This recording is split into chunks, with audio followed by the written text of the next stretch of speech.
discussed on this podcast are determined by the JUSTus Coordinating Commission of the Sisters of Providence of St. Mary of the Woods, Indiana.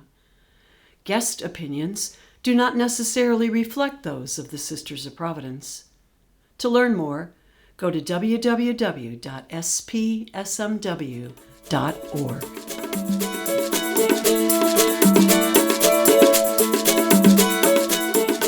Welcome to JUSTus, where we talk about creating an equitable human community and influencing change. Through shared stories, conversation, and inspiration, you will learn how JUSTus can make a difference in our communities. Motivated by our guests' insights and experiences, we'll take action for the common good. And if not now, tell me when. I am Jane Fisher, Providence Associate, and I am with you today from Southern Indiana in a little town called Jasper. And now I'd like to introduce our guest, Angela Espada, who has lived and worked with JUSTus through her many degrees and positions, including as Associate Dean of Students at the IU School of Law in Indianapolis, Associate Assistant Chancellor for Diversity, Equity, and Inclusion, and Executive Director of the Indiana Catholic Conference. Angela is joining in this shared space to discuss the impact of the elimination of nationally funded programs for diversity, equity, and inclusion. Angela, where are you joining us from? And fill us in a little bit about yourself. Hello, I'm happy to be here. I'm joining from Indianapolis in Indiana. This is where I call home, although lately I've been doing a lot of traveling to the East Coast because that's where my grandchildren are. And that's one of the reasons why, even though I recently retired, social justice and equity and inclusion is still very important to me. You know, as the grandmother of two Black, brown boys who can face a lot of challenges in society because assumptions that people make. Even though I'm retired from higher ed and from the Indiana Catholic Conference, this is a topic that is still near and dear to my heart. You had mentioned a Calvin and Hobbes cartoon, which I went out and looked up and found, and I'm going to challenge our interested listeners. If you want to talk about it a little bit, if not, we can save it as have them find the surprise. But if you look for Calvin. This is great. I've loved Calvin and Hobbes for a long time. But this, kind of puts it in perspective. There's a lot of misnomers about what diversity, equity, and inclusion is. Interestingly enough, after that plane crash, Trump, was quick to blame diversity, equity, inclusion, DEI programs. And if you look at it on its face, diversity, that's something you can't get away from. The old adage used to be that America is a melting pot. By that definition, we are a diverse community. Equity, things being fair. Why would anyone be against that? And then inclusion, making sure that anybody who wants to participate, is capable of participating, can participate. Why would you ever have a problem with any of these truisms? But this cartoon, you've got Calvin and Hobbes walking in the snow, talking, and they say DEI initiatives were not put in place to ensure lower qualified minorities could get hired instead of more qualified white people. It was put in place to ensure lower qualified white people were not hired instead of more highly qualified minorities. And I think that kind of says it all. And if you, again, look at, not to, make this purely political, but even though the Trump administration, which started a lot of these attacks on DEI and have now been followed here in the state of Indiana by former Senator and now Governor Braun, getting rid of DEI. But look at the cabinet that has been put in place. These people don't have backgrounds in their area. They don't have experience. They're not the most qualified people. They were put in because basically they were sycophants to Trump. And so the very entity that is saying we have to get rid of diversity, equity, and inclusion because there might be unqualified people who slip through because they're female or minority has put in a bunch of people who are unqualified. Yeah, so can you just take that last line from Calvin and Hobbes again? Just the last line. It was put in place to ensure lower qualified white people were not hired instead of more highly qualified minorities. And that's what had been in practice forever. And for any people, women who have been in spaces that have traditionally been, held by men, or people of color, or any people who felt like they were othered because of disability or social economic background, who have been in those spaces where they have been one of only a few, they more likely than not had to be more qualified because they knew that they were going to be challenged and questioned, and people would make assumptions about them because they were not, the typical person. And so it's laughable to say just because you have a diverse candidate or someone came through a DEI program that they're less qualified, when we know from history that they have been more qualified because they had to be. And DEI is not just meant for colleges, but it opens the eyes and understanding in corporations, in all levels of schooling, where we're trying to teach people about diversity, equity, and inclusion, and not just in hiring, right? Not just in Exactly. hiring. I mean, we know from, the most successful, and by, when you're talking about business and industry, successful usually means the most profitable. And lately that's been changing, not only the most profitable, but also the most innovative. Those companies that are the most innovative, the most successful, the most profitable, their boards of directors are more diverse. They have more people of color, they have more women. Because, and when you talk to people in industry, they say, if we have a room full of these same people, then what happens is that it can be groupthink. You don't come up with new ideas. You don't come up with new innovations. If something isn't working because you have the same people who've been doing it the same way, they're not likely to see the problems in it and be able to come up with new solutions. And so it's not just a kumbaya moment. Let's, include all the people that we can so that we can feel good about ourselves. It is imperative for business to continue to be successful and innovative to have that diversity. In fact, businesses feel so strongly about it that just last month, NADOHE, National Association of Diversity Officers in Higher Education, NADOHE, they filed an amicus brief suing the Trump administration and the executive order's attack on diversity on a number of grounds. One, that it was against the First Amendment and overly vague, because what the executive order had within the administration, within government entities, they were taking away all references to women and people of color, which is ridiculous. I mean, at one point, they got rid of Jackie Robinson and the Tuskegee Airmen in the references to Harriet Tubman, who was a spy for, the Union, during the Civil War, just because she was a woman and a person of color. I mean, it's laughable. But there have been 3 friend of the court briefs filed alongside. One of the briefs was filed by 18 state attorneys general because they say it affects not only higher education, but also the business and industry, and what makes their states profitable and livable and open and in an opening and inviting environment for businesses and their citizens. Or the third one was filed by private employers in the hospitality, energy, financial, consumer products, manufacturing, legal consulting, marketing, communications, and publishers, because they believe that DEI is part of their practice, hiring, and innovation is important. So you've got NADOHE, higher education, you've got state attorney generals, and you have all these different sectors within the private sector suing based on this executive order to get rid of DEI.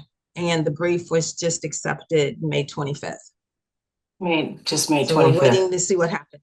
Yes. See what It happens. takes a while for those to move, doesn't it? Mm-hmm.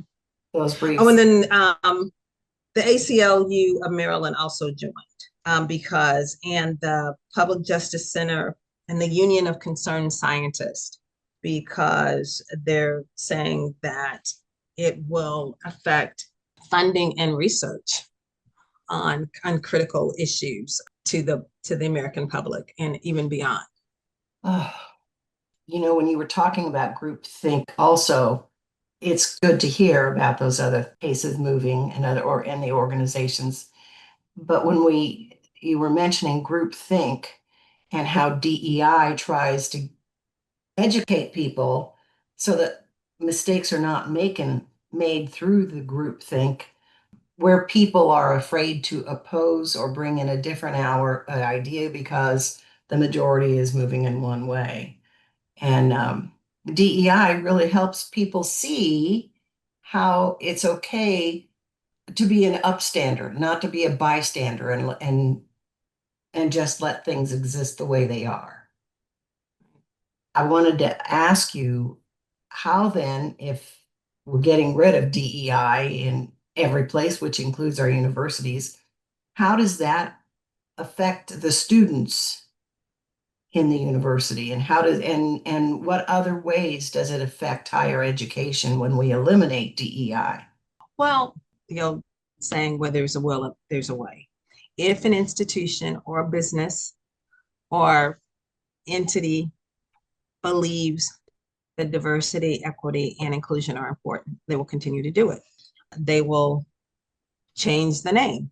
I mean, if, Trump is saying that, oh, if any area has DEI, and this is within the federal government, and they're still practicing DEI, they're to be reported. So if you're afraid of being reported, then, you scrub all the references to DEI and you call it something else. You call it talent and innovation.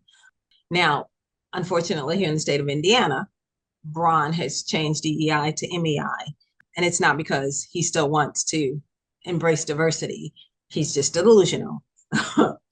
It's merit, excellence, and innovation, which, again, if you knew the true history of DEI and the type of people who've come through the pipelines, they exhibited those things. But those who truly believe are talking about talent development. They're talking about community engagement. And so those who truly believe in it will continue to do it. Now, the IU McKinney School of Law, they have scrubbed references to ethnicity and race off of their application for law school because they saw what was coming down after the Supreme Court decision that did away with affirmative action. But their last two entering classes have been 20% of underrepresented people. When I was there, starting in the 90s for over 20 years, we did a holistic approach to admissions, and that's something this current dean has continued. And so with the holistic approach, where it's not just the best, LSAT score, law school admission test score, the best GPA, when you're looking at all that the person can bring and contribute to the class, if you truly believe in that, then you can get a diverse class. Now, not to cast shade on my alma, the Mauer School of Law in Bloomington, this first year class that just ended had one African American female. And they're very concerned about that. And you say, well, what's going on? If they're truly committed, could they not do a holistic approach and do something that could, give, better results? We do know also too, that in some places they had fewer applications. And I don't know if that's true for Mauer, because after the Supreme Court decision, minorities were afraid to apply because they thought, there was going to be this extra scrutiny or it wouldn't work out. And so in some places there were applications did decline. But I think if any entity truly believes in this, they will do what they need to do to make sure that they have an environment that is inclusive, that is represented, and that will be an environment where people are welcome. Have you heard anything about people participating in avoiding companies that have dropped DEI? There are lists out on the because Oh, yes. it's not just in the schools that we're concerned, but what's going on in our businesses. Yeah. And you have to be careful because some of the lists can be misleading. And because there's a list that says, oh, all these companies took diversity, equity, inclusion off of their website. And that's true. There are a lot of companies that did do that. But if you go into the weeds, some of these companies that took diversity, equity, inclusion off the website, they changed it to talent and acquisition. And the chief diversity officer is now the chief talent acquisition officer. So that makes me think that the company is still sincere. But there are also some companies like Google, and we all use Google, but Google not only took references to DEI off of its website, but it also scrapped its diversity hiring goals, and it removed references to Black History Month, Women's History Month, and other cultural events from the cultural moments. You know how like on a certain day, the Google emblem would look like something from history? Well, Yes, they yes. took all that away. So that's Oh. very different from changing a name. This is like, oh, they're all in. And I didn't know that. So now, I might be using Bing more than Google. Jack Daniels has gotten rid of its hiring goals for diversity, equity, and inclusion. Walmart, which Walmart was always kind of evil anyway, and Target. Target caved, and this is no surprise because it caved last June when there was pushback about Pride Month. And so they did nothing for Black History Month or Women's History Month. And there was an active push at the beginning of Lent to do 40 days to boycott Target. And Target saw a decrease of somewhere between 10 and 18% during that 40-day period. And a lot of people, when they heard that, continued. I'm one. I still don't shop at Target. So there are definitely companies you can't avoid if you want to support, companies that support DEI. Yes.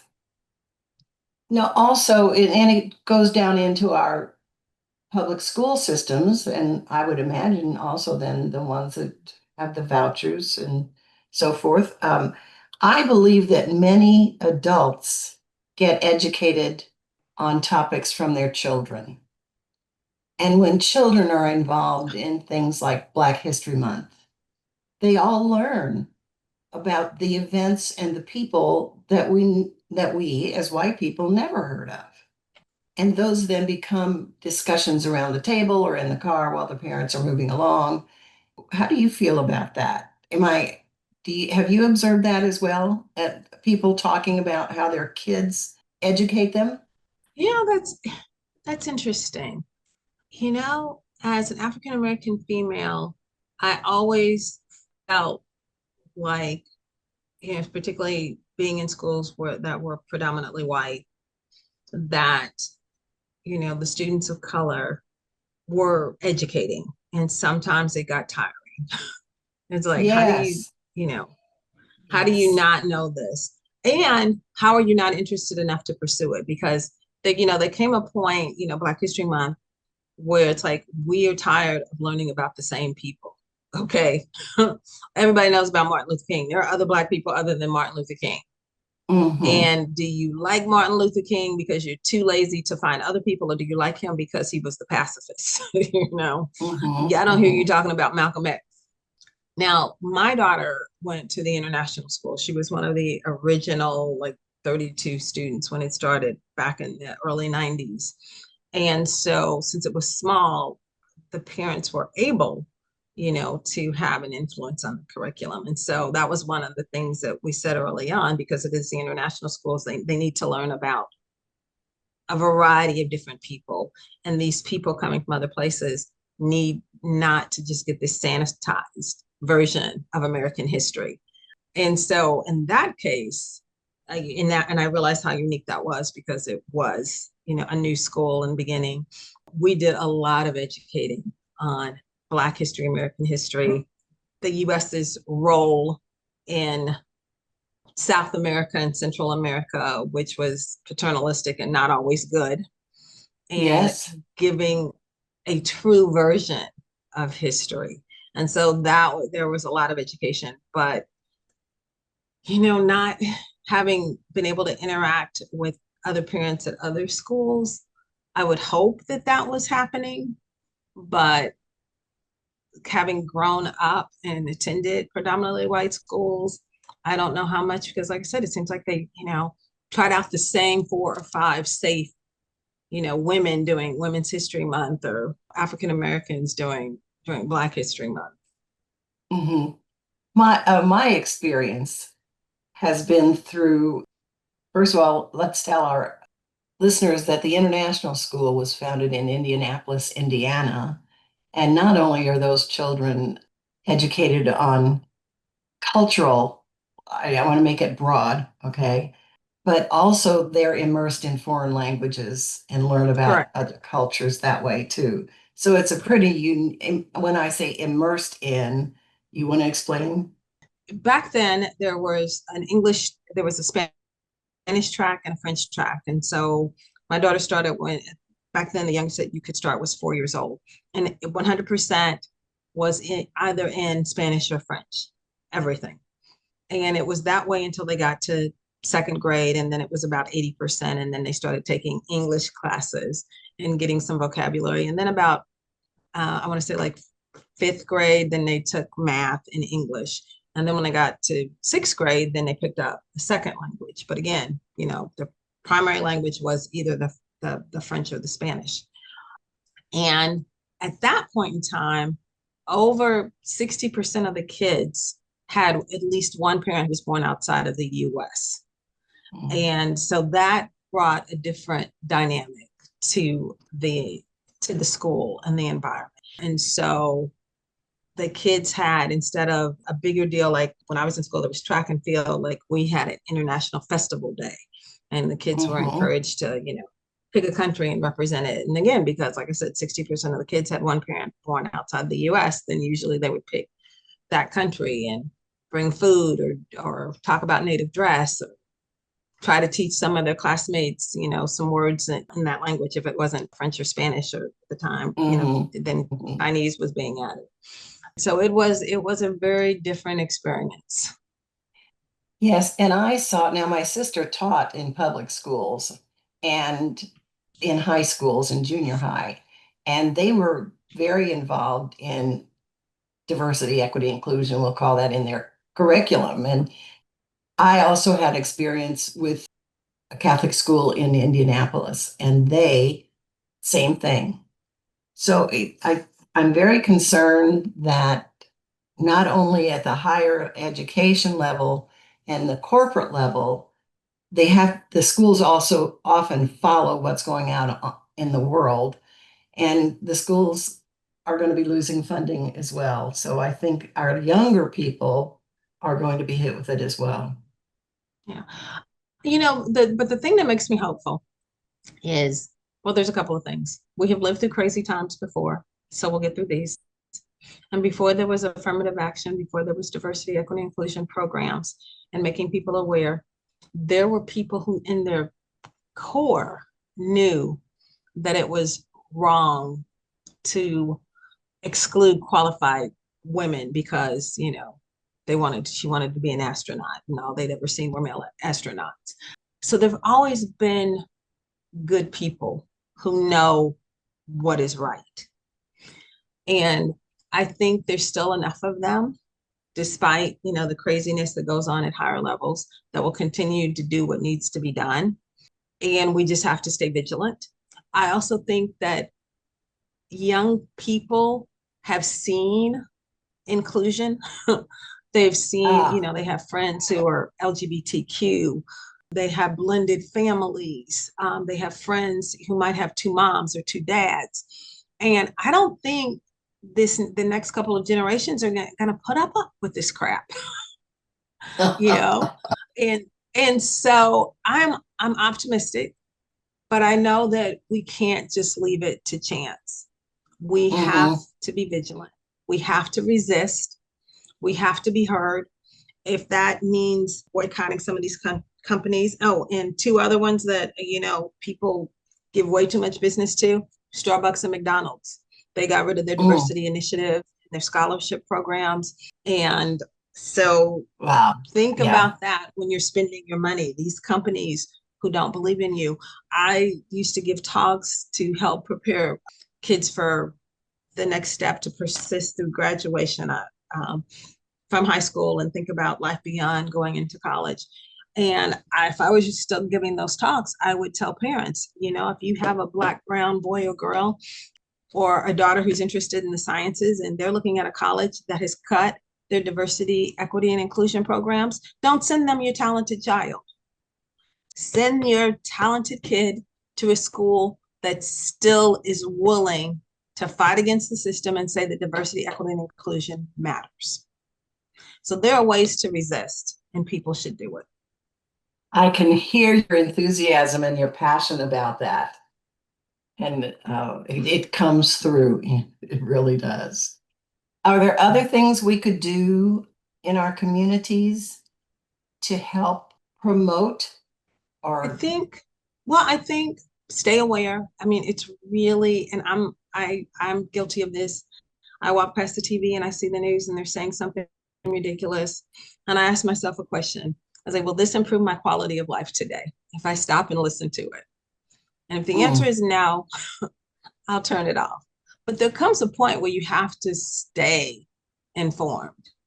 And so even if that means it will not improve my quality of life for the day, I need to know what's going on because I can't fight against it if I'm ignorant about it. And it is so easy to say, well, this is happening in DC or it's happening at the state level. There's nothing I can do, but you need to stay aware and you need to stay informed and fight back in those small ways.